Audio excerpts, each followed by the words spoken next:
ખરેખર આજે કઈ જગ્યાએ શું પ્રોગ્રામ? આજે સુરત શહેરના ડીસીપી ઝોન 2 વિસ્તારમાં આવનાર તમામ પોલીસ સ્ટેશનોમાં લોક દરબારના આયોજન કરવામાં આવેલા છે અહીંયા, જેમાં વ્યાજખોરોના વિરુદ્ધમાં જો અમારા લોકો ફસાઈ ગયા હોય એના વિરુદ્ધમાં એક્શન લેવા માટે અત્યારે જો આયોજનમાં 50 જેટલા ફરિયાદી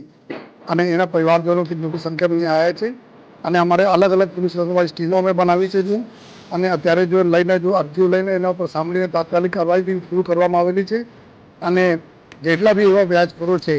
જેના વિરુદ્ધમાં ત્યારે બધા લોકો પુરાવા લઈને અત્યારે અમે એફઆઈઆર દર્જ કરીએ છીએ અને સાથોસાથ જેટલા લોકોના થોડી ઓછી બીજા થશે એના બી અમે 1-2 દિવસમાં પુરાવા લઈને એના ઉપર બી અમે કાર્યવાહી કરીશું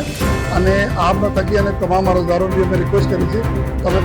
તમારા દોસ્ત યાર મિત્રોને બી તમે જાણ કરો કે કોઈ પણ પ્રકારના કોઈ વ્યાજખોરીને હેરાન કરતો તાત્કાલિક લોક દરબાર તો ઠીક છે, એના અલાવા બી તમે કોઈ પણ દિવસે તમે પોલીસ સ્ટેશનમાં અથવા જો સીપી કચેરીમાં તમે આવીને આપણે રજૂઆત કરી શકો અને 100% આપના અમે લોકો સકારાત્મક અને હકારાત્મક સોલ્યુશન લઈ આવીશું. કોઈ પણ સંજોગોમાં આ વ્યાજખોરોથી બીવાની જરૂર નથી, એના ઉપર અમે લોકો સ્ટ્રિક્ટ અટકાયતી પગલાઓ પણ લઈશું. અમે અગર લાગશે તો એના પુરાવા રહેશે તો પાછો થોડી બહારની બી કાર્યવાહી કરીશું. જેથી લોકોને અમે ખાતરી આપીએ છીએ કે આપ આવો અને આપ આપના દોસ્ત યાર મિત્રોને કહો કે જો આ ચંગુલ ફસાયો એના ચંગુલ તમે લોકો બહાર એને અમે કરાય.